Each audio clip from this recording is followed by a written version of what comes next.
Владимир Лазаревич, дел од така наречената Амстердамска тројка, која се залага за реформи во ВМРО-ДПМН, вчера испрати писмо до повеќе адреси во Израел. Господин Лазаревич е во студиото на Нова. Господин Лазаревич, испративте писмо, на кои адреси и кој беше поводот? Да.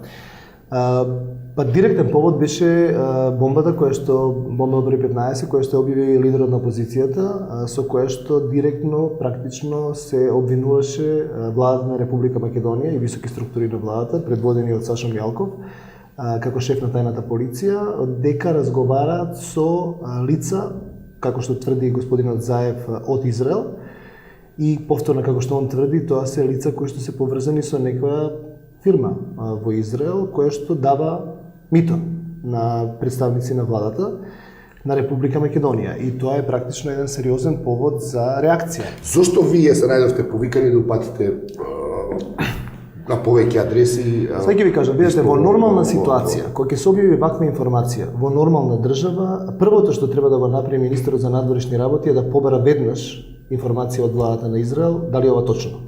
Значи тоа е чекор број 1 во дипломатија. Нема друго што да разговарате вие. Министерот за надворешни работи се обраќа до владата на Израел и вика дали е точно оваа информација. Мора да провериме.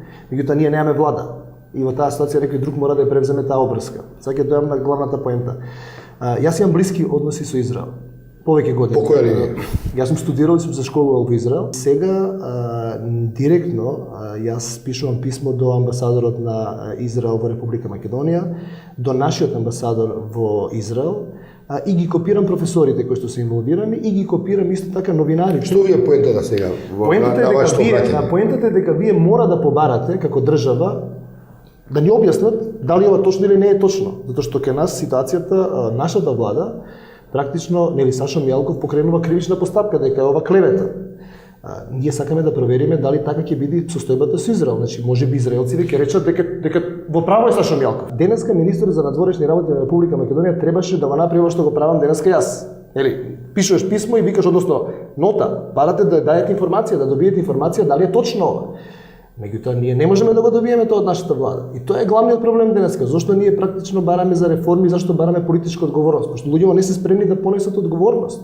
И тоа е еден голем проблем. Не може да не реагираат на ова. Тоа нема шанси да се случи. Они мора да ги проверат фактите и да кажат точно е ова што го тврди господинот Сашо Мјалков или не е точно ова што го тврди господинот Сашо Мјалков. Тоа е едниот дел, меѓутоа нив повише ги интересира тоа што се случува во нивната држава. Они ќе проверат која е таа компанија. Дали со кого е поврзана таа фирма? Дали е поврзана со владата или не е поврзана? Значи тоа се, како да ви кажам, тоа се страшни работи, тоа не е шега тоа. Цел на вашето писмо е да се расчисти дали станува збор за донација. Нормално, ние не знаеме. Значи ние сега треба да ја не му верувам на Никола Груевски.